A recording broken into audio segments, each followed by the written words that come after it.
پس کیا قضا ہو جائے گی اس سے، ان احج عنہ، اگر میں اس کی طرف سے حج کروں، یعنی اگر میں اس کی طرف سے حج کروں تو کیا یہ میرا حج اس کی طرف سے قضا بن جائے گا؟ قال نعم، تو آپ نے فرمایا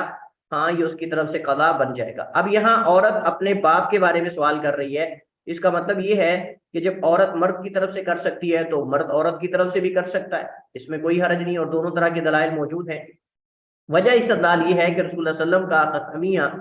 عورت کو ان کے والد کی طرف سے حج کی اجازت دینا اس بات کی دلیل ہے کہ حج میں مرد عورت دونوں ایک دوسرے کی نیابت کر سکتے ہیں۔ حج بدل صرف زندہ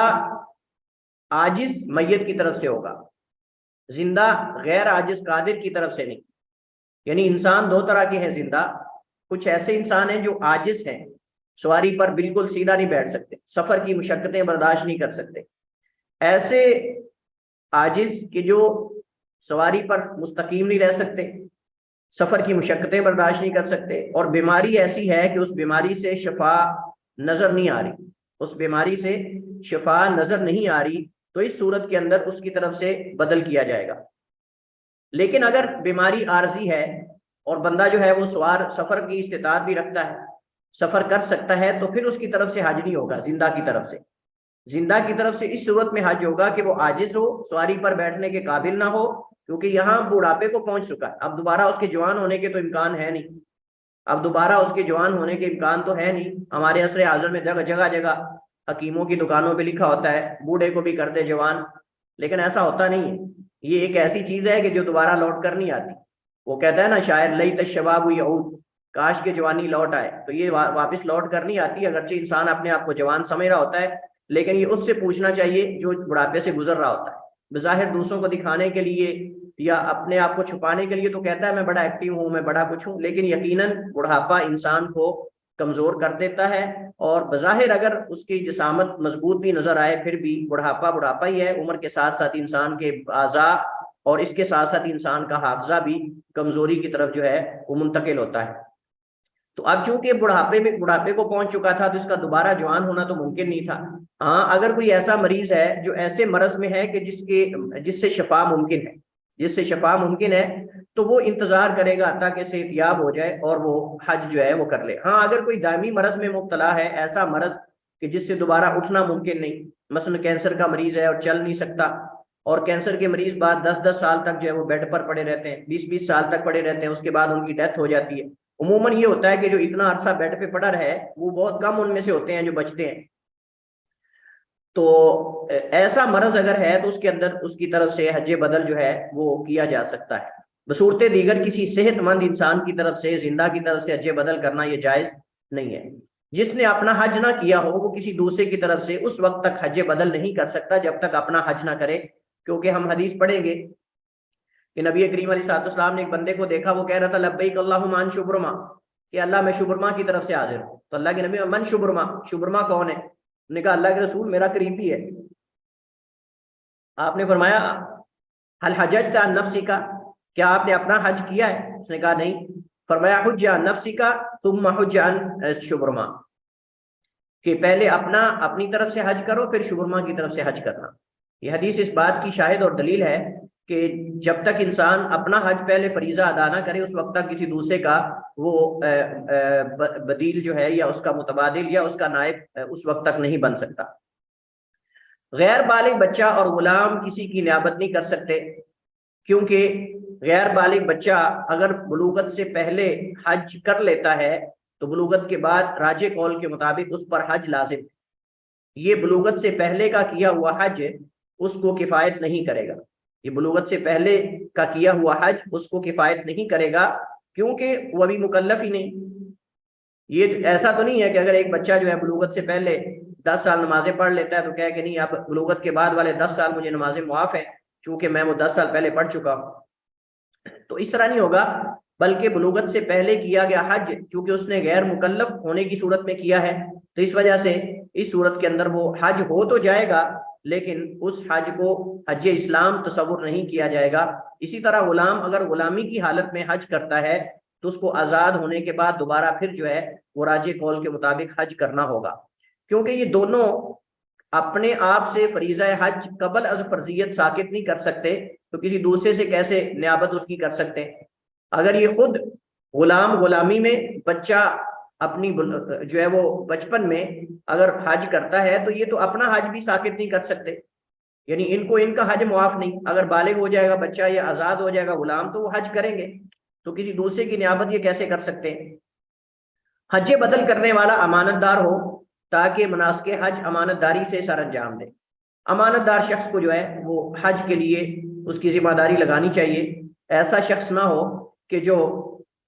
امانت دار نہ ہو. وہاں مدینہ میں ہم رہے تو وہاں ایسے واقعات سننے کو ملے کہ بعض وہاں جو کام کرنے والے ہوتے تھے وہ بیرون ملک سے لوگوں سے حج بدل لے لیتے تھے اور 5 لوگوں سے لے لیتے تھے. چونکہ جہالت ہے، امانت داری اور صداقت اور یہ چیزیں تو ختم ہو چکی. 2 3 لوگوں سے حج بدل لے کر ایک ہی دفعہ بیک وقت کہتے تھے لبیک اللہم عن جمیعا، اے اللہ میں سب کی طرف سے حاضر ہوں، اے اللہ میں سب کی طرف سے، جن کا مال ہڑپ کیا ہے سب کی طرف سے حاضر ہوں. اب مجھے بتائیں کہ سب سے پیسے لے کر 3 4 بندوں سے کیسے سب کا ایک دفعہ میں حج کر سکتا ہے؟ تو اس وجہ سے انسان کو امانت دار شخص کو جو ہے وہ امانت سونپنی چاہیے جو امانت داری سے اسے ادا کرے. اور میری رائے یہ ہے، واللہ عالم،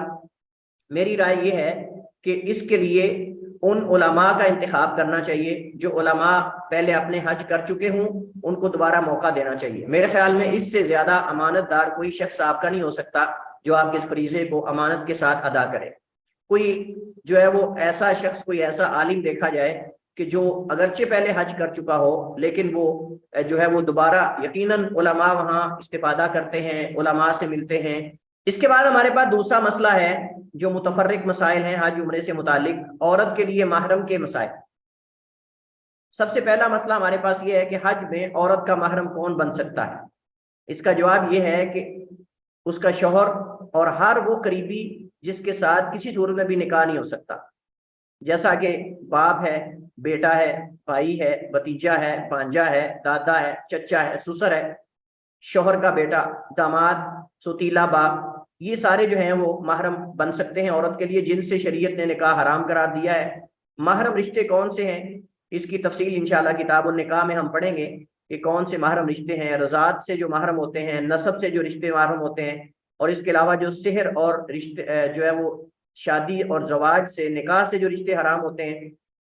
یہ 3 طرح کے محرم رشتے ہیں، نسب کے، رضاعت کے اور اس طرح نکاح سے.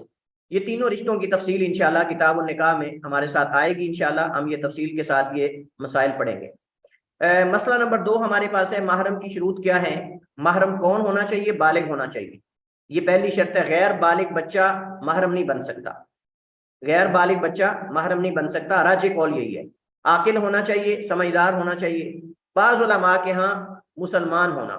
بعض علماء کے ہاں مسلمان ہونا اور بعض علماء کے ہاں غیر مسلم بھی محرم بن سکتا ہے. واللہ عالم، اس مسئلے کے اندر اختلاف موجود ہے، لیکن اولا اور افضل یہی ہے کہ مسلمان ہی ہو، کیونکہ صاف ظاہر ہے بیت اللہ کے اندر مناسک حج وغیرہ کے اندر غیر مسلم جو ہے وہ ساتھ شامل نہیں ہو سکتے اور نہ ان کو جانے کی وہاں اجازت ہے. تو اس وجہ سے مسلمان ہی ہونا چاہیے، لیکن اس مسئلے میں اختلاف موجود ہے. موانع احرام کیا ہے؟ یعنی وہ کام دوران احرام جن کا کرنا جائز، جن کا کرنا ناجائز اور کوئی کر لے تو اس پر فدیہ ہوگا. جن کا کرنا ناجائز اور اگر کوئی کر لے تو اس پر اس کے کرنے کا جو ہے وہ فدیہ ہے. جی، موانع احرام کی تفصیل کچھ یوں ہے. سب سے پہلے بال کاٹنا یا مونڈنا یہ جائز نہیں، لیکن اگر کسی بیماری یا تکلیف کے سبب کاٹنے یا مونڈنے پڑیں تو اس کے بدلے میں کفارہ دینا ہوگا، جو کہ 3 دن کے روزے رکھنا ہے یا 6 مسکینوں کو کھانا کھلانا ہے یا ایک جانور کی قربانی دینا ہے. یہی جمہور فقہائے کرام کا قول ہے اور یہی راجح ہے. ان تینوں کاموں میں سے کوئی کام جو ہے وہ کر سکتا ہے جو اس کے لیے مناسب ہو. لیکن سب سے پہلے دیکھیں کہ وہ جو ہے 6 مسکینوں کو کھانا، روزے رکھے، اگر اس کی استطاعت نہیں پھر 6 مسکینوں کو کھانا، اور اگر یہ بھی استطاعت نہ ہو تو پھر ایک جانور کی قربانی، جو ان میں سے میسر ہو. اس کے اندر رخصت ہے، تینوں میں سے کوئی بھی عمل کر سکتا ہے. اللہ تعالیٰ قرآن کریم میں فرماتا ہے وَلَا تَحْلِقُوا رُؤُوسَكُمْ حَتَّى يَبْلُغَ الْهَدْيُ مَحِلَّهُ، اور نہ تم منڈواؤ اپنے سروں کو حتیٰ کہ پہنچ جائے قربانی اپنی جگہ کو. فَمَنْ كَانَ مِنْكُمْ مَرِيضًا، پس جو تم میں سے کوئی مریض ہو، أَوْ بِهِ أَذًى مِّن رَأْسِهِ، یا اس کے سر میں کوئی اذیت اور تکلیف ہو، فَفِدْيَةٌ مِّن صِيَامٍ، تو فدیہ دینا ہے روزے سے، او صدقتن یا قربانی، او صدقتن یا صدقہ، او نسکن یا قربانی۔ تو اس کی تفصیل جو ہے وہ پیچھے ذکر کی جا چکی ہے، اور یہ سورہ بقرہ کی آیت نمبر 196۔ حضرت کعب بن عجرہ رضی اللہ تعالیٰ عنہ یہ وہ صحابی ہیں جن کو حج کے دوران جوئیں پڑ گئی تھی، آپ جانتے ہیں۔ اس کا مطلب یہ نہیں تھا کہ صحابی نعوذ باللہ غسل نہیں کرتے تھے یا ایسا کوئی بات معاملہ نہیں، چونکہ اس دور کے اندر کئی مہینوں کا سفر کرنا پڑتا تھا، کئی ہفتوں کا سفر ہوتا تھا، راستے میں اندھیریاں بھی چلتی تھیں، آندھیاں طوفان بھی چلتے تھے، اور لوگ صحراؤں کے اندر سے گزر کر آتے تھے۔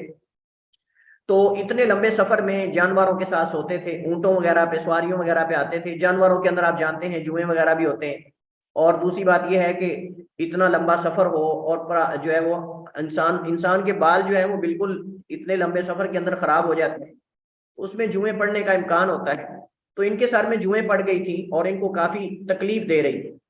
تو انہوں نے اللہ کے نبی علیہ السلام سے آ کر سوال کیا۔ حضرت کعب بن عجرہ روایت کرتے ہیں، فرماتے ہیں عطا علیہ النبی صلی اللہ علیہ وسلم، آئے میرے پاس نبی علیہ السلام زمن الحدیبیہ حدیبیہ کے ساتھ، یعنی جس سال مسلمان جو ہیں وہ عمرہ کرنے کی غرض سے آئے لیکن ان کو روک دیا گیا، تو اس میں انہوں نے بھی احرام باندھا ہوا تھا۔ والکمل یتناثر علی وجہہ، اور جو جوئیں تھیں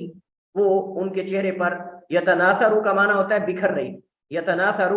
بکھر رہی تھی، علی وجہہ فرماتے ہیں میرے چہرے پر۔ فقال، تو اللہ کے نبی علیہ السلام نے فرمایا ایؤذی کا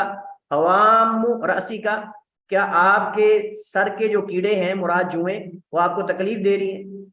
تو حوام حامہ کی جمع ہے، اور مراد کیڑے مکوڑے جو زمین پہ چلنے والی چیزیں ہیں، حشرات وغیرہ، لیکن یہاں مراد جوئیں ہیں۔ قلت نعم، تو میں نے کہا ہاں۔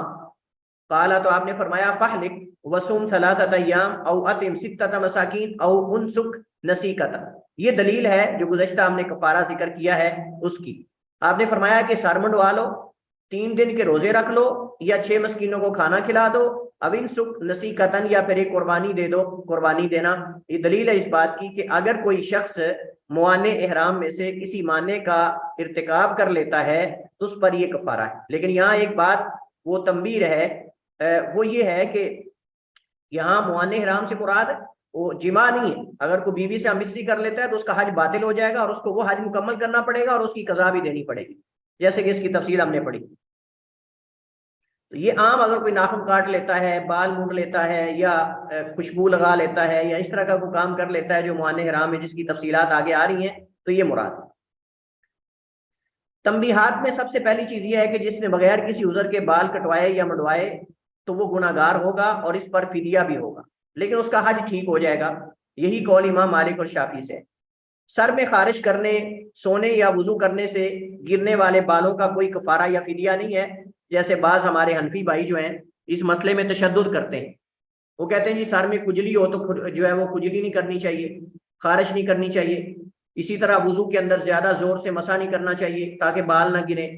اور اسی طرح جو ہے وہ کہتے ہیں کہ سونے میں بھی احتیاط کرنی چاہیے۔ کوئی بات نہیں، اگر انسان، چونکہ اس کا ارادہ تو نہیں بال مونڈنے کا یا بال گرانے کا، اتنے تکلف کی ضرورت نہیں ہے، جیسے خاص قسم کی ہوائی چپل پہناتے ہیں اور راستے میں 10 دفعہ نکل جاتی ہے، اندر سے ٹوٹ جاتی ہے، تو ایسی کوئی حرج نہیں، ٹخنوں سے نیچے نیچے جو جوتا ہو وہ پہنا جا سکتا ہے، اس میں کوئی حرج نہیں، کیونکہ اللہ کے نبی نے فرمایا کہ جس کے پاس جوتا نہ ہو موزے پہن لے اور موزوں کو ٹخنوں سے نیچے کاٹ لے، تو موزے بند ہوتے ہیں، تو جب بند موزے پہنے جا سکتے ہیں تو ٹخنوں سے نیچے جوتا بھی پہنا جا سکتا ہے۔ ناخن کاٹنا یہ بھی حالت حرام میں جائز نہیں، یہ دوسرا موانع احرام میں سے معنی ہے۔ تیسرا ہے سر ڈانپنا، کسی کپڑے یا ٹوپی اور پگڑی وغیرہ سے، یہ بھی موانع احرام میں سے، لیکن اس سے متعلق کچھ تنبیہات ہیں جو لوگ غلط فہمی کا شکار ہوتے ہیں۔ سر کا کسی ایسی چیز سے ڈانپا جانا جس سے اسے ڈانپنے کا ارادہ نہ ہو، یہ موانع احرام میں سے نہیں۔ مثلا آپ نے سامان اٹھا کے لے جانا ہے اپنے ہوٹل تک یا اپنے خیمے تک یا کہیں بھی، سر پہ رکھ لیا آپ نے بستر یا سامان یا کوئی چیز، تو اس صورت کے اندر یہ سر ڈانپنے میں نہیں آئے گا۔ اسی طرح امبریلا وغیرہ استعمال کرنا، چھتری جس کو مظلات کہتے ہیں عربی میں، چھتری استعمال کرنا سورج کی تپش اور حرارت سے بچنے کے لیے، کوئی حرج نہیں اس میں۔ بعض علماء نے اس مسئلے میں اشکال پیدا کیا ہے کہ جو چھتری سر کے اوپر چپک جاتی ہے کیا وہ سر ڈانپنے میں آئے گی کہ نہیں، یعنی کچھ چھتریاں تو ہوتی ہیں جو پکڑی جاتی ہیں، لیکن کچھ چھتریاں ایسی ہوتی ہیں جو سر کے اوپر چپک جاتی ہیں اور وہ ٹوپی کی طرح جو ہے وہ سر کے اوپر لگ جاتی ہیں۔ تو صحیح بات یہ ہے کہ جتنا وہاں رش ہوتا ہے، وہاں جتنی بھیڑ ہوتی ہے، وہاں اس طرح کی چھتریاں ویسے سر پہ رہتی نہیں، ایک تکلف ہے انسان ہاتھ میں چھتری پکڑ کے رکھے، لیکن اگر کوئی سر پہ وہ چپکا لیتا ہے تو کوئی حرج نہیں انشاءاللہ، چونکہ اس کا سر ڈھانپنا مقصد نہیں، مقصد جو ہے وہ سایہ کرنا ہے، لیکن اگر بچا جائے تو یہ زیادہ افضل اور زیادہ بہتر ہے۔ سلا ہوا کپڑا پہننا یہ مردوں کے ساتھ خاص ہے کہ وہ سلے ہوئے کپڑے، شلوار، قمیض، شرٹ، بنیان، انڈر ویئر کوئی بھی چیز نہیں پہن سکتے، جبکہ عورت سلے ہوئے کپڑے پہن سکتی ہے، لیکن دستانے اور گلوز وغیرہ یہ استعمال نہیں کرے گی، اور نہ ہی نقاب کرے گی، بلکہ اپنے پورے چہرے پر چادر ڈال لے گی، اپنے پورے چہرے پر چادر کو پیچھے سے لا کر آگے کی طرف ڈال لے گی۔ لیکن اس میں کوئی حرج نہیں اگر اس کا چادر اس کے چہرے کو ٹچ کرتی ہے، کوئی حرج والی بات نہیں۔ حضرت عائشہ رضی اللہ تعالیٰ عنہ فرماتی ہیں کہ ہم حج کے اندر جو ہے وہ اپنے چہرے کا پردہ نہیں کرتی تھی، جب مرد آتے تھے تو ہم اپنے چہرے پر جو ہے وہ پردہ کر لیتی تھی، کیونکہ اس دور کے اندر اتنا رش نہیں تھا، لیکن آج کل تو موقع نہیں بنتا، مسلسل مردوں کی آمد و رفت جاری رہتی ہے، لہذا اس صورت کے اندر نقاب کرنا جائز نہیں ہے اس طرح جو خواتین کرتی ہیں۔ البتہ پورے چہرے پر جو ہے وہ چادر ڈالنی چاہیے، اور یہ ڈالی جائے گی کیونکہ یہ حج ہے اور یہ عبادت ہے اور یہ فریضہ ہے، تو اس کے اندر تو زیادہ جو ہے وہ اس چیز کا اہتمام ہونا چاہیے۔ بعض لوگ عورتیں خواتین تکلف کرتی ہیں، اور تکلف کیا کرتی ہیں کہ وہ ٹوپی جو ہوتی ہے آگے، وہ چھت والی ٹوپی ہوتی ہے، تھوڑی بڑی ہوتی ہے آگے، وہ پہن کر اوپر جو ہے وہ کپڑا ڈال لیتی ہے۔ یہ تکلف ہے، میرے خیال میں شریعت نے ہمیں اتنا تکلف کرنے کی جو ہے تکلف کرنے کا پابند نہیں کیا۔ تو مقصد یہ ہے کہ نقاب نہیں کرنا، باقی پورے چہرے پر جو ہے باریک کپڑا اگر عورت ڈال لیتی ہے تو انشاءاللہ اس میں کوئی حرج نہیں، اور ہونا چاہیے، ایسے ہی ہونا چاہیے۔ خوشبو لگانا یہ بھی مرد عورت دونوں کے لیے جائز نہیں، لیکن یہ احرام کے بعد ہے، جبکہ احرام کے وقت تو خوشبو لگانا سنت ہے، جیسا کہ ہم پڑھ چکے ہیں۔ تنبیہ، بعض علماء نے کہا کہ دوران احرام زیادہ خوشبو والے صابن اور ٹیشوز کے استعمال سے گریز کرنا چاہیے، یعنی گریز کرنا اولا ہے، لیکن اگر کوئی کر لیتا ہے تو کوئی حرج نہیں، لیکن یہ ہے کہ خوشبو والے ٹیشو، اور اسی طرح عموماً لوگ توجہ نہیں کرتے، عموماً لوگ توجہ نہیں کرتے، اگر تو پتہ نہیں استعمال کر لیے ہیں تو کوئی حرج نہیں، لیکن اگر پتہ ہے تو جان بوجھ کر خوشبو والے ٹیشو ملتے ہیں وہاں، بلکہ مجھے یہاں تک یاد ہے ایک دفعہ میں بھی خرید چکا تھا، میرے ذہن میں بالکل یہ نہیں تھا، زکام کافی لگا ہوا تھا تو میں ٹیشو لے چکا تھا، لیکن بعد میں جب میں استعمال کرنے لگا تو اس کے اندر خوشبو تھی، تو میں نے ان کو چینج کیا اور دوسرے لے کے آیا جو بالکل سادہ ہوتے ہیں۔ اس طرح صابن کی طرف بھی ذہن نہیں ہوتا بسا اوقات، لیکن انشاءاللہ اس میں کوئی حرج نہیں ہے، کیونکہ یہ ایک ایسی خوشبو ہے کہ جو باقی نہیں رہتی، جو ایک وقتی طور پہ ہوتی ہے اور اس کے بعد جو ہے وہ ختم ہو جاتی ہے۔ یہاں خوشبو لگانا یہ مقصود لی ذاتی ہے، جبکہ ٹیشو استعمال کرنا یا جو ہے وہ صابن استعمال کرنا یہ مقصود لی غیری ہے، اس کے اندر خوشبو لگانا مقصد نہیں ہوتا، لیکن بچنا زیادہ افضل ہے۔ شکار کرنا یہ بھی جائز نہیں، اگر کوئی محرم شکار کرے اس کا شکار دیگر محرمین کے لیے حلال نہیں، لیکن اگر کوئی غیر محرم شکار کرے تو محرم کے لیے حلال ہے، بشرطے کہ اس نے وہ شکار محرم کے لیے نہ کیا۔ سمندر کا شکار محرم کے لیے حلال ہے اور جائز ہے، غیر محرم بھی کر سکتا ہے۔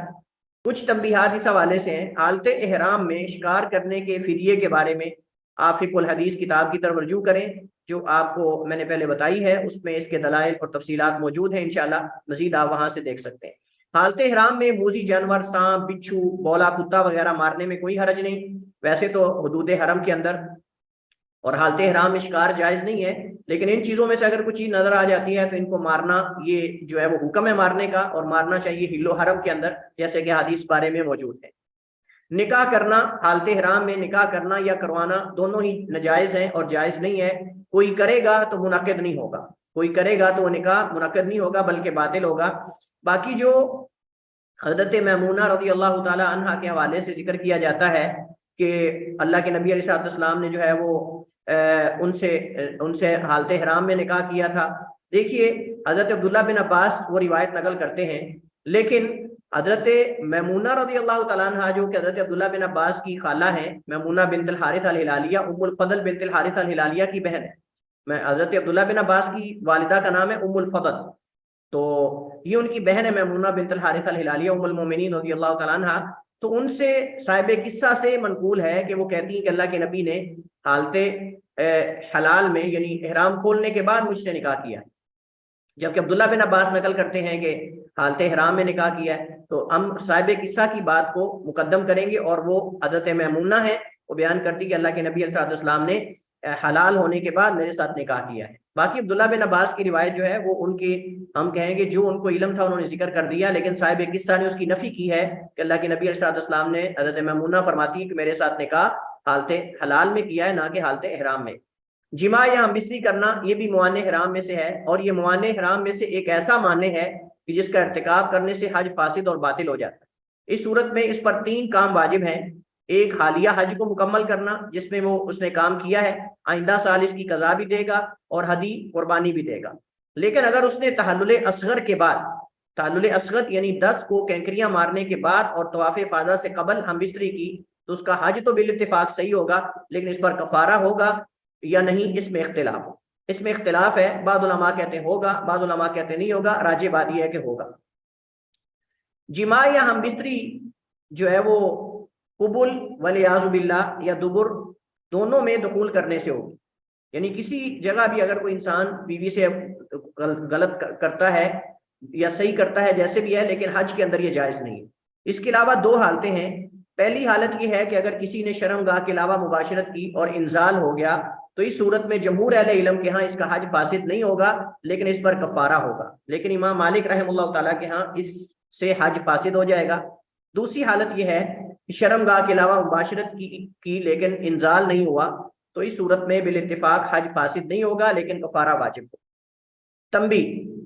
کئی نوجوان حج کے متعلق اس طرح کے سوالات کرتے ہیں اور علماء سے کیے گئے، اس وجہ سے میں نے بطور فائدے کے ذکر کر دیا۔ اگر کوئی مشت زنی یا کسی دوسرے طریقے سے منی خارج کرنے سے جو ہے وہ اس سے گناہ ہو جائے تو اس سے جو ہے وہ گناہ تو ہوگا لیکن حج فاسد نہیں ہوگا، البتہ کفارے کے بارے میں اختلاف ہے اور راجح بات یہ ہے کہ وہ کفارہ دے گا۔ جو چیزیں موانع حرام میں سے نہیں ہیں لیکن سمجھی جاتی، موانع حرام میں سے نہیں ہیں لیکن سمجھی جاتی ہیں، جسم سے خون کا نکلنا، کھانا پینا، غسل کرنا، احرام کی چادروں کو دھونا یا تبدیل کرنا کوئی حرج نہیں ہے، یہ موانع حرام میں سے نہیں۔ خوشبو سونگھنا لگانا منع ہے، سونگھنا منع نہیں۔ خوشبو لگانا منع ہے، خوشبو سونگھنے میں کوئی حرج نہیں، کیونکہ صاف ظاہر ہے کہ جب آپ حج کے لیے جائیں گے تو حج کے اندر کئی خدمت کرنے والے بھی ہوتے ہیں، انہوں نے خوشبو لگائی ہوتی ہے، تو اب کیا آپ اپنی ناک بند کر کے رکھیں گے؟ ناک بند کریں گے تو دوسرے دن فوت ہو جائیں گے۔ صاف ظاہر ہے کہ مسئلہ تو مسئلہ ہی ہے، تو اس وجہ سے آپ گزر رہے ہوتے ہیں بازار سے، آپ نے احرام باندھا ہوتا ہے تو راستے میں کئی دکانیں آتی ہیں جو بخور والی، عطر اور خوشبو والی، وہاں سے انہوں نے باہر بخور رکھی ہوتی ہے، لکڑی جل رہی ہوتی ہے اور اس کی خوشبو پھیل رہی ہوتی ہے۔ بیت اللہ کے اندر، مساجد کے اندر جمعے کے دن باقاعدہ وہ چلتے ہیں، بلکہ جمعے کے دن بھی، عمومی دنوں کے اندر بھی وہ بخور لگاتے ہیں اور اندر جو ہے وہ معطر کر رہے ہوتے ہیں بیت اللہ کو، تو اس طرح اس سے بچنا ممکن نہیں۔ بعض علماء کے یہاں خوشبو والا صابن استعمال کرنے میں بھی کوئی حرج نہیں، ہم نے پیچھے ذکر کیا کہ بچنا افضل ہے، لیکن بعض علماء کہتے ہیں کوئی حرج نہیں۔ چہرے کا ڈھانپنا یہ موانع حرام میں سے نہیں، سر کا ڈھانپنا ہے لیکن چہرے کا ڈھانپنا موانع حرام میں سے نہیں، بعض علماء نے مکروہ سمجھا ہے، لیکن صحیح بات یہ کہ اگر کوئی ڈھانپ لیتا ہے تو کوئی حرج نہیں۔ داڑھی اور سر میں خارش کرنا، کھجلی کرنا کوئی حرج نہیں، اگر مجبوری ہے، خارش ہو رہی ہے تو آپ کر لیں، کوئی مسئلہ نہیں۔ بند جوتا پہننا بشرطے کے ٹخنوں سے نیچے ہو، بند جوتا پہننا بشرطے کے ٹخنوں سے نیچے ہو تو کوئی حرج نہیں۔ بعض کہتے ہیں جی قدم کے اوپر والی ہڈی نظر آنی چاہیے، قدم کے اوپر والی ہڈی نظر آنی چاہیے، لیکن صحیح بات یہ ہے کہ ٹخنوں سے نیچے نیچے تک ہو تو کوئی حرج نہیں ہے، وہ بند ہو یا کھلا ہو یا جو بھی ہو، اس میں کوئی حرج نہیں ہے۔ چلیے جی، اس کے ساتھ ہی ہماری جو ہے وہ یہ جو حج کے مسائل ہیں، فروعی مسائل وہ مکمل ہوئے۔ کچھ زیارات کے حوالے سے مسائل ہیں، وہ انشاءاللہ احادیث کچھ آئیں گی آخر میں تو آپ ان کو دیکھیں گے، باقی ان کے پڑھنے کی ضرورت اور حاجت نہیں ہے، وہ وقتاً فوقتاً زیارات کے حوالے سے ذکر ہوتا رہتا ہے۔ اب ہم منتقل ہوتے ہیں کتاب کی طرف۔ ہم اس کتاب کے جلد نمبر 1 صفحہ نمبر 459 پہ پہنچ چکے ہیں، اور احادیث یہاں سے ہی جیسے ہم پڑھیں گے جو فوائد ساتھ ذکر کیے جائیں گے وہ مطلوب ہوں گے، جیسے کہ حسب معمول ہم یہ چیزیں جو ہے وہ ان کو لے کر چل رہے ہیں جی۔ تو اس میں سب سے پہلی حدیث جو ہے وہ حضرت ابو ہریرہ رضی اللہ تعالیٰ عنہ کی ہے۔ یہ حدیث ہم پڑھ چکے ہیں پچھلے لیکچر میں احکام اور مسائل میں، کہ ابو ہریرہ رضی اللہ تعالیٰ عنہ روایت کرتے ہیں العمرۃ الی العمرۃ کفارۃ لما بینہما، عمرہ ایک عمرہ دوسرے عمرے تک یہ کفارہ ہے ان دونوں کے درمیان۔ والحج المبرور، اور جو حج مبرور یعنی حج مقبول ہے، لیس لہ جزاء الا الجنہ، نہیں ہے اس کا بدلہ مگر جنت، نہیں اس کا بدلہ مگر جنت۔ اور اس حدیث سے پتہ چلتا ہے کہ عمرہ، ایک عمرے سے لے کر دوسرا عمرہ یہ کفارہ ہے، تو جب کفارہ ہے پھر عمرے پر عمرہ کرنا چاہیے۔ نبی علیہ السلام نے ایک دوسری حدیث میں فرمایا کہ پے در پے حج عمرے کرو، اس سے فقر ختم ہوتا ہے، اس سے گناہ معاف ہوتے ہیں اور فقیری انسان کی ختم ہوتی ہے۔ پے در پے عمرے کرنے سے انسان کو اللہ غنی کر دیتا ہے، بجائے برعکس گھٹیا سوچوں کے جو یہ سوچتے ہیں کہ بار بار عمرہ کرنے سے پیسے ختم ہوں گے یا میں فقیر ہو جاؤں گا، کنگال ہو جاؤں گا۔ ایسا نہیں ہے، اللہ کے نبی کی حدیث ہے تتابع بین الحج والعمرہ، کہ پے در پے یعنی ایک یکے بعد دیگرے عمرہ اور حج کرو، اس سے جو ہے وہ، کیونکہ یہ ایسا کرنا یہ فقر کو ختم کر دیتا ہے، اور گناہوں کے لیے بخشش اور گناہوں کے لیے کفارے کا ذریعہ اور سبب ہے۔ اور حج مبرور بھی ہم بات کر چکے ہیں کہ حج مبرور کون سا حج مبرور ہوتا ہے؟ جس کے اندر رفث اور فسوق اور جدال، جھگڑا وغیرہ نہ ہو اور فسق و فجور کی بات نہ ہو۔ حضرت عائشہ رضی اللہ تعالیٰ عنہ ام المؤمنین روایت کرتی ہیں، فرماتی ہیں قلت یا رسول اللہ، میں نے کہا اللہ کے رسول، علی النساء جہاد، یہاں حمزہ استفہام کا ساکت ہے، گرا دیا گیا ہے، اصل میں علی النساء جہاد، لیکن چونکہ استفسار اور استفہام سمجھا جا رہا ہے اس وجہ سے حمزہ کو ذکر کرنے کی ضرورت نہیں، لیکن استفہام اور سوال کا انداز موجود ہے۔ علی النساء جہاد یعنی علی النساء جہاد، کیا عورتوں پر جہاد ہے؟ قال نعم، تو آپ نے فرمایا ہاں، علیہن جہاد، ان پر جہاد ہے، لا قتال فی، لیکن اس میں قتال نہیں ہے، لڑائی جھگڑا نہیں اس میں، جیسے کفار کے ساتھ جہاد کے اندر تلوار آمنے سامنے تلوار لے کر لڑا جاتا ہے، ایسا نہیں ہے، لیکن یہ بھی عورتوں کا جہاد ہے، اور وہ ہے الحج والعمرہ۔ الحج والعمرہ، حج اور عمرہ عورتوں کا جہاد ہے۔ جن لوگوں نے کیا ہے وہ جانتے ہیں کہ حج اور عمرہ کس قدر جہاد ہے، خصوصاً جب رش ہو اور بھیڑ ہو تو اس کے اندر جو ہے وہ یہ سارے ارکان اور مناسک ادا کرنا۔ یقیناً عورت بدنی اعتبار سے اللہ تعالیٰ نے اس کو صنف نازک بنایا ہے، اور نبی کریم علیہ السلام نے ان کو جو ہے وہ بوتلوں کے ساتھ تشبیہ دی ہے۔ جیسے ایک صحابی تھے جو کہ اونٹنیاں بگا رہے تھے، تو آپ نے فرمایا رفقاً بالقواریر، ان بوتلوں کے ساتھ جو ہے وہ نرمی کے ساتھ یعنی آہستہ چلاؤ۔ تو اور بھی کئی حدیث ہیں، آپ نے ٹیڑھی پسلی کے ساتھ تشبیہ دی، اور بھی کئی حدیث بارے میں موجود ہیں۔ تو بہرحال عورت جو ہے اللہ تعالیٰ نے اس کی خلقت میں نزاکت رکھی ہے، اس وجہ سے اس کے لیے یہ مشقت کے کام، خصوصاً حج کے اندر چلنا، لمبے سفر کرنا، مکہ سے 9-10 کلومیٹر کے فاصلے پر عرفات ہے، اور درمیان میں پڑاؤ کرنا، چلنا، پھر یہ اتنے کام کرنا، یقیناً یہ ایک جو ہے وہ عورت کے لیے جہاد ہی ہے، کیونکہ عموماً عورت نہ اتنا زیادہ چلتی ہے، نہ اتنے زیادہ کام سر انجام دیتی ہے۔ اور 10 جو ذوالحجہ کا دن ہے جس کو یوم النحر کہتے ہیں، اس میں تو یہ تو بہت مشکل ہوتا ہے۔ 10 ذوالحجہ کا دن جو ہے یہ سب سے مشکل ترین دن ہوتا ہے۔ اس کے اندر کیونکہ کینکریاں بھی مارنا ہوتی ہیں، اس کے اندر قربانی کرنا ہوتی ہے، اس کے اندر بال کٹوانا ہوتے ہیں، اس کے اندر طواف افاضہ کرنا ہوتا ہے، اور طواف افاضہ چونکہ سارے ہی ایک وقت میں کر رہے ہوتے ہیں، باقی ایام کے اندر مکہ میں لوگ اکٹھے نہیں ہوتے، کیونکہ باری باری لوگ آتے ہیں، آتے جاتے رہتے ہیں، کچھ پہلے کر کے چلے جاتے ہیں، کچھ بعد میں عمرہ اور آگے حج کے جو مناسک ہیں ان کی طرف چلے جاتے ہیں۔ لیکن 10 ذوالحجہ کے اندر چونکہ سارے طواف افاضہ کر رہے ہوتے ہیں، اور لوگوں کی کوشش ہوتی ہے کہ جلدی جلدی کر لیں، کہیں بعض سمجھتے ہیں کہ شاید حج باطل نہ ہو جائے، اس وجہ سے بہت زیادہ رش ہوتا ہے بیت اللہ کے اندر، اور عورت کے لیے تو اس دن یہ صحیح کرنا یا طواف کرنا بہت مشکل ہے۔ اور عموماً عام دنوں کے اندر بھی آج کل جو ہے وہ الحمدللہ آپ دیکھتے ہیں لوگ بکثرت جا رہے ہیں اللہ کے گھر کی طرف، اور امیر بھی جا رہے ہیں، غریب بھی جا رہے ہیں، ہر ایک کی کوشش ہے، اگرچہ پیسہ نہ بھی ہو جمع کر کے لوگ جاتے ہیں، تو یقیناً وہاں رش ہوتا ہے، اور یہ ایک طرح کا جہاد اور ایک طرح کی قربانی ہے، اور خصوصاً ان خواتین کے لیے جو تھوڑی زیادہ بھاری ہیں اور ان کا وزن زیادہ ہے، ان کے لیے چلنا اور زیادہ دشوار ہو جاتا ہے، اور پھر وہاں جو ہے وہ صحیح صفا مروہ پہ کرنا اور طواف کرنا، یقیناً کبھی چکر بڑا بھی پڑ جاتا ہے اگر رش ہو، تو یہ مشکل تو ہوتی ہے اس کے اندر۔ حدیث یہ صحیح ہے، اور اس حدیث سے پتہ چلتا ہے کہ عورتوں کا جہاد جو ہے وہ حج اور عمرہ ہے، اور یہی ان کے لیے جہاد ہے۔ لیکن عورتیں دوسرے جہاد کے اندر بھی شریک ہوتی تھیں، لیکن ان کے لیے جہاد وہ واجب نہیں ہے، البتہ نبی علیہ السلام صحابیات کو اجازت دیتے تھے، اور وہ شہداء کی مرہم پٹی کرتی تھیں، ان کی دیکھ بھال کرتی تھیں جو زخمی ہوتے تھے، اور شہداء کی دیکھ بھال کرتی تھیں۔ تو احادیث اس بارے میں موجود ہیں۔ حضرت جابر ابن عبداللہ رضی اللہ تعالیٰ عنہما روایت کرتے ہیں، فرماتے ہیں اتى النبی صلی اللہ علیہ وسلم اعرابی، ایک عرابی بدو اللہ کے نبی کے پاس آیا، فقال، اس نے آ کر کہا، یا رسول اللہ، اے اللہ کے رسول، اخبرنی عن العمرہ، مجھے عمرے کے بارے میں خبر دیجئے، اواجبۃ ہی، کیا یہ واجب ہے؟ تو آپ صلی اللہ علیہ وسلم نے فرمایا لا نہیں، وَأَن تَعْتَمِرَ خَيْرٌ لَكَ، اور اگر تم عمرہ کرو تو یہ تمہارے لیے بہتر ہے، وَأَن تَعْتَمِرَ خَيْرٌ لَكَ، اگر آپ عمرہ کر لو تو یہ تمہارے لیے بہتر ہے۔ رواہ احمد و ترمذی اور راجع وقفہ، اس حدیث کے جو ہے وہ مرفوع اور موقوف ہونے میں اختلاف ہے، اور حدیث یہ ضعیف ہے۔ اس حدیث کی سند میں حجاج بن ارقا راوی ہے جس میں کلام ہے، پیچھے بھی ہم کئی دفعہ اس پہ بات کر چکے ہیں کہ حجاج بن ارقا راوی جو ہے یہ ضعیف ہے، اور اس کی سند میں اس وجہ سے کلام ہے۔ اور جو موقوف حافظ ابن حجر نے ذکر کی ہے والراجح وقفہ، اس میں بھی کلام ہے۔ موقوف حدیث جو ہے اس میں بھی کلام ہے، اور اس کی سند میں بھی حجاج بن ارقا راوی ہے، وہی جو پہلی حدیث کے اندر ہے۔ زیادہ حدیث جو ہے اس کی سند کمزور ہے۔ واخرجہ ابن عدی من وجہ آخر، اور اسی طرح ابن عدی نے ایک دوسرے سند کے ساتھ، دوسرے طریق کے ساتھ روایت کی حضرت جابر سے مرفوعا، یعنی مرفوع الحج والعمرۃ فریضتان، حج اور عمرہ جو ہے یہ دونوں فریضہ ہیں، لیکن اس دوسرے طریق کے اندر جو ابن عدی نے جو ہے وہ الکامل کے اندر، الکامل فی ضعفاء الرجال، یہ ان کی کتاب ہے، اس کے اندر انہوں نے روایت کی ہے، تو اس کے اندر بھی کلام ہے۔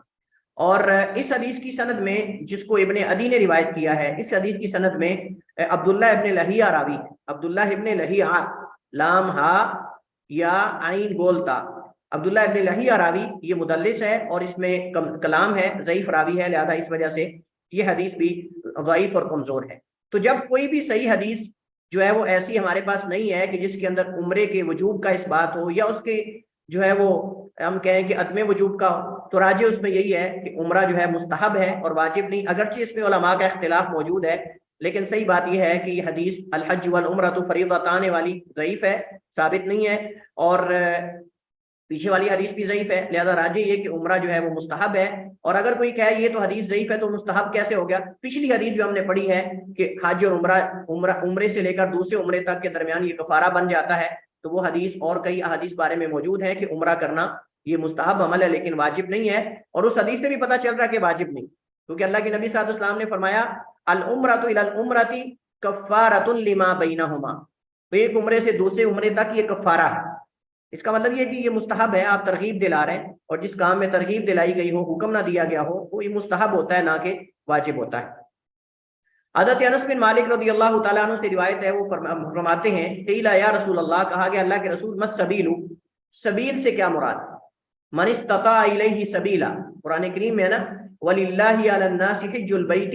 من استطاع الیہ سبیلا، اور اللہ تعالیٰ کے لیے لوگوں پر حج کرنا ہے جو اس کے راستے کی، یعنی بیت اللہ کا حج کرنا ہے جو اس کی استطاعت رکھتا ہو، تو سبیل سے کیا مراد ہے؟ تو آپ سے پوچھا گیا تو قال، آپ نے فرمایا الزاد والراحلہ، سبیل سے مراد یہاں زاد راہ اور راحلہ سواری ہے، یعنی اگر کسی کے پاس زاد راہ اور سواری ہو تو یہ مراد ہے اس سے۔ لیکن اس حدیث کی سند میں کلام ہے، اسے امام دارقطنی نے روایت کیا ہے اور حاکم نے صحیح کہا ہے، اور امام حاکم آپ جانتے ہیں کہ حدیث پہ حکم لگانے میں متساہل ہے، امام حاکم جو ہیں وہ حدیث پر حکم لگانے میں متساہل ہیں، اسی طرح ترمذی بھی بسا اوقات تساہل کر جاتے ہیں۔ والراجع ارسالہ، صحیح بات یہ ہے کہ یہ روایت مرسل ہے، اور اس روایت کو حسن بصری جو ہیں وہ قتادہ سے روایت کرتے ہیں، یا قتادہ حسن بصری سے، اور حسن بصری جو ہے وہ حضرت انس بن مالک سے روایت کرتے ہیں۔ تو یہ جو حدیث ہے انس بن مالک رضی اللہ تعالیٰ عنہ کی، اس سند کے ساتھ یہ محفوظ نہیں، اس سند کے ساتھ یہ محفوظ نہیں، بلکہ صحیح سند اس کی یہ ہے کہ قتادہ بن دعامہ السدوسی جو ہیں، قتادہ بن دعامہ السدوسی وہ بیان کرتے ہیں ابن حسن بصری سے، حسن بن ابی الحسن البصری، اور حسن بصری جو ہیں وہ ابو قتادہ انصاری سے بیان کرتے ہیں، تو حدیث حضرت انس سے محفوظ نہیں، بلکہ اس کی صحیح سند، اصل سند جو ہے وہ حسن بصری جو ہے وہ ان سے قتادہ روایت کرتے ہیں، اور جو ہے وہ حسن بصری جو ہے وہ آگے ابو قتادہ انصاری سے جو ہے وہ روایت کرتے ہیں، لیکن اس حدیث میں بھی کلام، اور وہ مرسل ہے، اور مرسل ہے چونکہ ابو قتادہ انصاری سے حسن بصری کا جو ہے وہ سماع وہ ثابت نہیں ہے، البتہ اس میں اور بھی کلام ہے، تو صحیح بات یہ ہے کہ حدیث مرسل ہے اور مرسل میں بھی کلام ہے، اور حدیث جو ہے وہ ثابت نہیں۔ البتہ قرآن کریم کی تفسیر جو ہے آیت کی من استطاع الیہ سبیلا، سبیلا کے بارے میں جو ہے وہ جمہور مفسرین کا قول یہی ہے، جیسے ہم نے پچھلے لیکچر کے اندر پڑھا بھی تھا کہ اس سے مراد جو ہے وہ سواری اور جو ہے وہ زاد راہ ہے، سواری اور زاد راہ، لیکن حدیث کی سند میں جیسے میں نے ذکر کیا کہ اس میں کلام ہے، یہ روایت جو ہے وہ عبداللہ بن عمر اور انس بن مالک سے روایت کی جاتی ہے، لیکن دونوں میں کلام ہے، اور اس کی صحیح سند جو ہے وہ حسن بصری سے قتادہ روایت کرتے ہیں، اور حسن بصری جو ہے وہ اللہ کے نبی علیہ السلام سے بغیر واسطے کے روایت کرتے ہیں، اور بعد حدیث کے اندر ابو قتادہ کا ذکر بھی ہے، لیکن صحیح بات یہ ہے کہ حسن بصری مرسل اللہ کے نبی سے بیان کرتے ہیں، ابو قتادہ کا درمیان میں ذکر جو ہے وہ موجود نہیں ہے، نہ ہی حضرت انس کا ذکر ہے، اور نہ ہی ابو قتادہ انصاری کا، اور نہ کسی دوسری صحابی کا، بلکہ ڈائریکٹ جو ہے وہ حسن بصری اللہ کے نبی سے بیان کرتے ہیں، اور آپ جانتے ہیں کہ جب کوئی تابعی صحابی کا واسطہ گرا کر بیان کرے تو حدیث کیا ہوتی ہے؟ مرسل ہوتی ہے۔ البتہ اس میں اختلاف ہے کہ مرسل حدیث کب قابل حجت ہے اور کب قابل حجت نہیں ہے، تو یہ ایک الگ مسئلہ ہے، لیکن صحیح بات یہ ہے کہ قرآن کی آیت جو ہے وہ اس کی تائید کر رہی ہے، تو لہٰذا اور علماء مفسرین ان کا قول بھی اس کی تائید کرتا ہے، تو راجح یہی ہے کہ اس سے مراد سواری اور زادِ راہ، کیونکہ بعد والی آیتیں وَتَزَوَّدُوا اور زادِ راہ لے کر جاؤ۔ عبداللہ ابن عباس رضی اللہ تعالیٰ عنہ روایت کرتے ہیں، وہ بیان کرتے ہیں ان نبی صلی اللہ علیہ وسلم لقی رکبن بالروحا، اللہ کے نبی علیہ السلام ایک قافلے کو ملے۔ رکبن یہ اسم مفرد ہے لیکن جمع پہ دلالت کرتا ہے، اور علماء کہتے ہیں کہ 10 افراد جب اونٹوں پر سوار ہوں تو ان کے لیے جو ہے وہ 10 سواروں پر بولا جاتا ہے، 10 سواری پر سوار لوگ اونٹوں پر جو ہوتے ہیں ان کے لیے رکب کا لفظ استعمال ہوتا ہے، اور یہ مفرد ہے لیکن جمع پہ دلالت کرتا ہے، اس کی کوئی جمع نہیں، یہ بذات خود جمع ہے۔ تو آپ صلی اللہ علیہ وسلم ایک جو ہے وہ گھڑ سواروں کو یا اونٹ پہ سوار ایک سوار قافلے کو ملے یا سواروں کے قافلے کو ملے، بالروحا، روحا نامی مقام پر۔ روحا نامی مقام جو ہے یہ مدینہ سے تقریباً 73 کلومیٹر کے فاصلے پر ہے، میں نے پیچھے شاید پچھلے لیکچر میں بھی ذکر کیا تھا۔ روحا مدینہ سے مکہ جاتے ہوئے یہ یمبو والی سائڈ پہ آتا ہے، یمبو سے تھوڑا پہلے، یعنی مکہ اور مدینہ کے جو قدیم راستہ ہے، آج کل تو سیدھا طریق الہجرہ ہے، یعنی جہاں سے لوگ جاتے ہیں، لیکن جو یمبو والی سائڈ سے لوگ درمیان اندر سے جاتے تھے، قدیم راستہ جو مکہ اور مدینہ کا تھا، یہ اس پہ واقع ہے، اور اس بارے میں روایات آتی ہیں کہ اس روحا کنویں سے کئی انبیاء نے پانی پیا ہے، اور اللہ کے نبی صلی اللہ علیہ وسلم نے اس کے اندر اپنا دعا مبارک بھی جو ہے وہ ڈالا تھا، اور بھی روایات اس بارے میں ملتی ہیں، اور یہ آج بھی یمبو سے پہلے آپ اگر یمبو کی طرف جا رہے ہوں، بدر کی طرف، بدر شہر کی طرف، تو یہ راستے میں آتا ہے، اور اس کا پانی میٹھا ہے، اس کا پانی میٹھا ہے، اور وہاں سے پینے کے باقاعدہ ٹوٹیاں لگی ہوئی ہیں، نل وغیرہ لگے ہوئے ہیں، اور پمپ لگا ہوا ہے، وہاں پانی لوگ بھرتے بھی ہیں، پانی لوگ پیتے بھی ہیں، تو پانی اس کا میٹھا ہے، اور یہ کنواں آج بھی موجود، اور یہ کنواں آج بھی موجود ہے، اور یہ روڈ سے تھوڑا ہٹ کر ہے، یہ مین روڈ سے تھوڑا ہٹ کر ہے، اس وجہ سے شاید اس پہ لوگوں کی زیادہ آمد و رفت نہیں ہے سوائے ان لوگوں کے جن کو پتہ ہے۔ تو یہ میں نے جیسے ذکر کیا کہ یہ تقریباً جو ہے وہ مدینہ سے 73 کلومیٹر کے فاصلے پر ہے، 73 کلومیٹر کے فاصلے پر مکہ اور مدینہ کے درمیان جو قدیم راستہ ہے اس پر واقع ہے۔ تو وہاں اللہ کے نبی علیہ السلام جو ہے وہ ایک قافلے کو ملے جو اونٹوں پہ سوار تھا، اس قافلے کو اونٹ سواروں کو ملے، فقال، آپ نے فرمایا، من القوم، کون سی قوم ہے؟ من القوم، کون ہو؟ اللہ کے نبی علیہ السلام جو ہے وہ آپ نے ان سے پوچھا، اب ہو سکتا ہے کہ رات کا اندھیرا ہو اور آپ ان کو نہ جانتے ہو، اس وجہ سے آپ نے پوچھا کون ہو؟ انہوں نے کہا المسلمون، ہم مسلمان ہیں۔ فقالوا، انہوں نے بھی آگے سے، وہ بھی جانتے تھے اللہ کے نبی علیہ السلام، ہو سکتا ہے رات کا وقت ہو اور وہ نہ پہچان سکے، یا ہو سکتا ہے صبح ہو لیکن مسلمان تو ہوں لیکن آپ سے ملاقات نہ کی ہو۔ کئی لوگ ایسے ہیں جو مسلمان ہو گئے قبائل کے اندر لیکن وہ اللہ کے نبی سے ملاقات نہیں کر سکے، صحابہ آتے تھے مسلمان ہو کر ان کو جا کے تعلیم دیتے تھے، مسلمان ہو جاتے تھے، تو ہو سکتا ہے کہ رات کا وقت ہو سکتا ہے کہ انہوں نے اللہ کے نبی صاحب کو پہلے کبھی نہ دیکھا ہو، تو اس وجہ سے انہوں نے کہا کہ من انتا، تم کون ہو؟ قالا، تو آپ نے فرمایا رسول اللہ، میں اللہ کا رسول ہوں۔ اللہ اکبر۔ قالا، تو آپ نے فرمایا رسول اللہ، میں اللہ کا رسول ہوں۔ فرفعت الیہ امرات صبیا، تو اٹھایا آپ صلی اللہ علیہ وسلم کی طرف، امرات یہ فاعل ہے رفعت کا، صبیا مفعول ہے، تو ایک عورت نے نبی علیہ السلام کی طرف اپنا ایک بچہ اٹھایا، بلند کیا ایسے کر کے یا دونوں ہاتھوں سے ایسے کیا، فقالت، اور کہا، الہذا حج، کیا اس بچے کے لیے بھی حج ہے؟ اگر یہ میرے ساتھ سارے کام کرتا ہے، میں اس کو کرواتی ہوں اٹھا کر، تو کیا اس بچے کا بھی حج ہو جائے گا؟ قالا نعم، تو آپ نے فرمایا ہاں، والا کی اجر، اور تیرے لیے اس کی مشقت برداشت کرنے کا اجر ہے، یعنی تم چونکہ اس کو اٹھا کے حج کروا رہی ہو تو اللہ تعالیٰ اس کا ثواب تمہیں عطا فرمائے گا۔ یہ صحیح مسلم کی حدیث ہے۔ اس حدیث سے ہی پتہ چلتا ہے کہ بچہ اگر غیر بالغ حج کرتا ہے تو اس کا حج صحیح ہے، لیکن یہ حج اس کا حج اسلام سے کفایت نہیں کرے گا،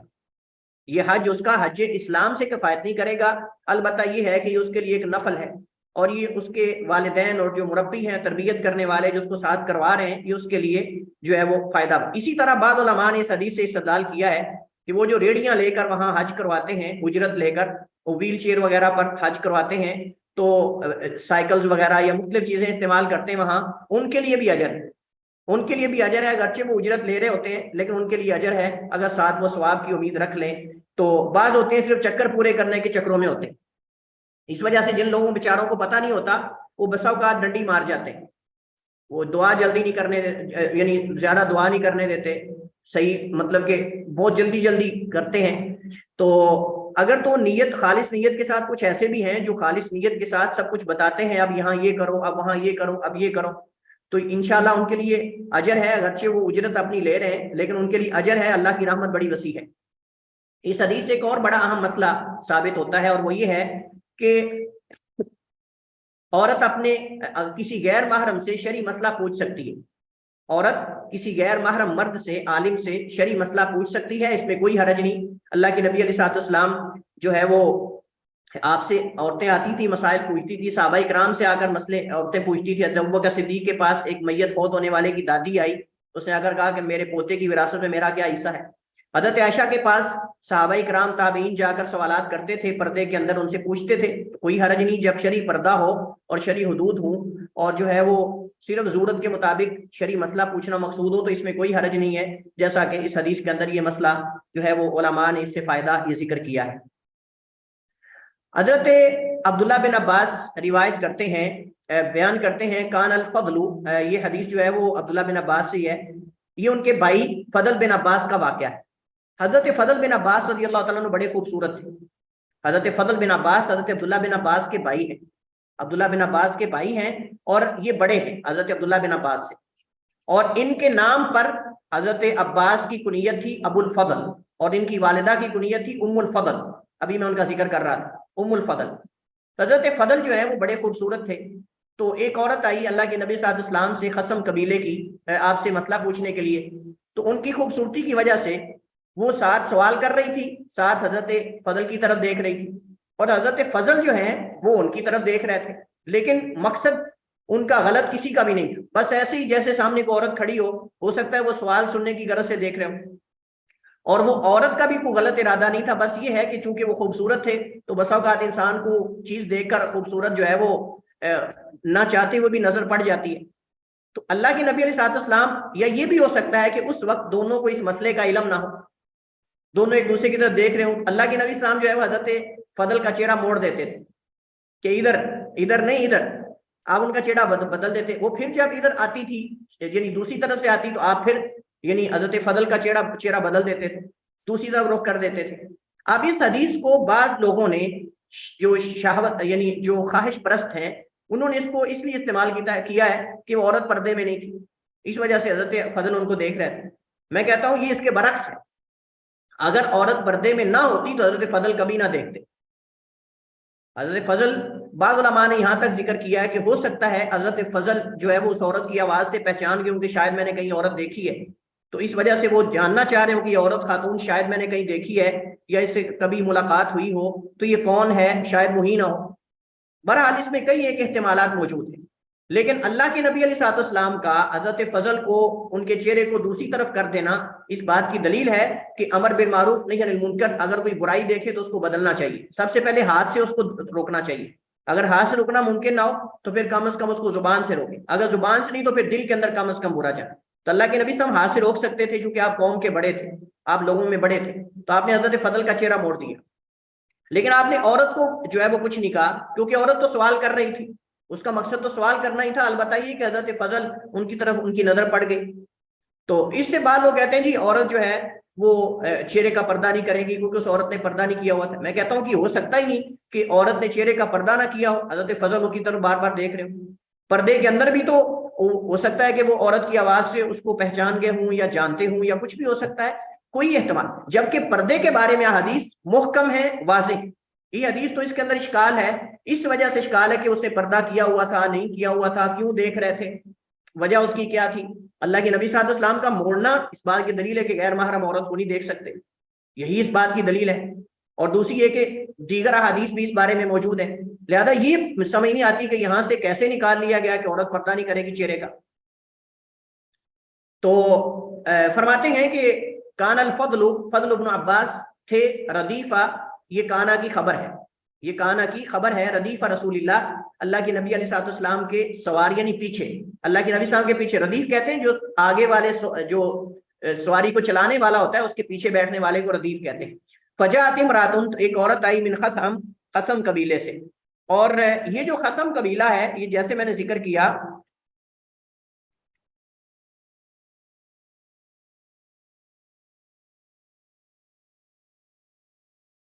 جی، تو یہ خثم قبیلہ جو ہے طائف کے قریب ہے. طائف کے قریب یہ قبیلہ آباد تھا اس وقت. اگر آپ یعنی طائف سے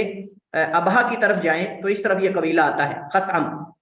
تو قحطانی قبیلہ یہ بھی، جیسے میں نے پیچھے ذکر کیا، یہ بھی قحطانی قبائل میں سے ایک قبیلہ ہے. فجعل الفضل ينظر الیہا، تو فضل شروع ہوئے اس عورت کی طرف دیکھ رہے تھے، وتنظر الیہ، اور وہ اس کی طرف دیکھ رہی تھی.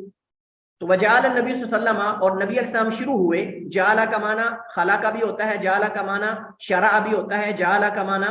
بنانا کرنا، کئی اور معنی اس کے ہوتے ہیں. جعل النبی، تو شروع ہوئے اللہ کے نبی صلی اللہ علیہ وسلم، یصف وجہ فضل، آپ پھیر رہے تھے حضرت فضل کے چہرے کو، الی الشق الاخر، دوسری جانب، جس طرف عورت کھڑی تھی اس کی دوسری جانب آپ مروڑ رہے تھے، پھیر رہے تھے. اور بعض حدیث کے اندر آتا ہے، حافظ ابن حجر نے فتح الباری میں ذکر کیا ہے کہ ان کی ٹھوڑی سے پکڑ کر ان کو جو ہے وہ موڑ رہے تھے اور دوسری طرف ان کا چہرہ کر رہے تھے. فقالت، اس نے آ کر کہا، یا رسول اللہ، اللہ کے رسول، ان فریضۃ اللہ علی عبادہ فی الحج ادرکت ابی شیخا کبیرا، بے شک حج کے فریضے نے جو اللہ تعالیٰ کا ہے بندوں پر، اس نے پا لیا ہے میرے باپ کو، شیخن، یہ حال ہے، ادرکت سے، اس حال میں کہ وہ بوڑھا ہو چکا ہے، کبیرن، اور عمر رسیدہ ہو چکا ہے، بہت زیادہ عمر رسیدہ ہو چکا ہے. یہ کبیرن صفت ہے شیخن کی. لا یثبت ولا راحلہ، وہ سواری پر ثابت نہیں رہ سکتا، بیٹھ نہیں سکتا. فاحج عنہا، کیا میں اس کی طرف سے حج کروں؟ قال نعم، تو آپ نے فرمایا ہاں. ذالک فی حجۃ الوداع، اور یہ حجۃ الوداع کے موقع پر، یعنی نبی صلی اللہ علیہ وسلم کے آخری حج میں یہ واقعہ پیش آیا. اس حدیث سے بھی یہ مسئلہ اخذ ہو سکتا ہے کہ ایک تو یہ ہے کہ غیر محرم عورت کی طرف دیکھنا جائز نہیں، اگر جائز ہوتا تو اللہ کے نبی حضرت فضل کے چہرے کو نہ موڑتے. دوسری بات یہ ہے کہ شرعی مسئلہ پوچھنے کی خاطر کسی غیر اجنبی مرد سے سوال پوچھا جا سکتا ہے بوقت ضرورت، لیکن شرعی حدود و قیود کے اندر رہتے ہوئے اور نرم لہجے کے اندر بات نہ کی جائے، جیسا کہ قرآن کریم کا یہ حکم اور ادب قرآن کریم کے اندر موجود ہے. وان امرأۃ من جہینہ جاءت الی رسول النبی صلی اللہ علیہ وسلم فقالت ان امی نذرت ان تحج. یہ ایک اور مسئلہ ہے کہ اگر کوئی آدمی فوت ہو جائے یا عورت یا مرد اور اس نے حج کرنے کی نظر مانی ہو تو کیا اس کی طرف سے اس کے ورثاء حج کریں گے کہ نہیں؟ تو راجح بات یہ ہے کہ اس کی طرف سے حج کیا جائے گا. جیسے کہ یہ جوہینہ قبیلے سے ایک عورت آئی اور یہ بحر احمر جو ہے، بحر احمر، اس کے راستے میں یہ قبیلہ جوہینہ قبیلہ جو ہے وہ آباد تھا. جاءت الی النبی، اللہ کے نبی کے پاس آئی، فقالت، اس نے آ کر کہا، ان امی نذرت، بے شک میری ماں نے نظر مانی تھی. نظر کیا ہوتا ہے کہ انسان اپنے اوپر کوئی ایسی چیز لازم کر لے جس کو شریعت نے اس پر لازم نہ کیا. نظر ینظر نظرا معنی ہوتا ہے لغوی اعتبار سے، نظر ینظر نظرا کا معنی ہوتا ہے لازم کرنا، لازم کر لینا، واجب کر لینا. لیکن چونکہ اس کے اندر نظر ماننے والا اپنے اوپر کسی ایسی چیز کو واجب کر لیتا ہے جس کو اللہ اس کے رسول نے واجب نہ کیا ہو، تو اس وجہ سے اسے ہم نظر بولتے ہیں. تو یہ نظر ینظر نظر سے ہے، جس کا معنی ہوتا ہے کوئی چیز اپنے اوپر واجب کر لینا. تو اس عورت نے چونکہ اپنے اوپر حج کو، حالانکہ اس پہ حج واجب نہیں تھا لیکن اس نے نظر مان لی کہ میں کروں گی. فلم تحج، لیکن حج نہ کر سکی، حتی ماتت، یہاں تک کہ فوت ہوگی. افاحج عنہا، کیا میں اپنی اس یعنی والدہ کی طرف سے حج کروں؟ یہ اس عورت جو ہے نا قبیلے کی عورت نے سوال کیا. قالا، تو آپ نے فرمایا، نعم حجی عنہا، اس سے حج کرو اس کی طرف سے. ارأیتی لو کان علی امک دین، ارأیتی، کیا خیال ہے آپ کا، ارأیتی، کیا خیال ہے آپ کا، لو کان علی امک، اگر تمہاری والدہ پہ ہوتا دین، قرض. لو کانا کا یہ اسم ہے، دین کانا کا اسم اس وجہ سے مرفوع ہے. لو کان علی امک دین، اگر تمہاری والدہ پہ قرض ہوتا، اکنتی قاضیتہ، کہ آپ اسے ادا کرنے والی ہوتی، یعنی کہ آپ اسے ادا کرتی؟ اس نے کہا ہاں. فرمایا اقض اللہ، اللہ تعالیٰ کی قضا بھی دو،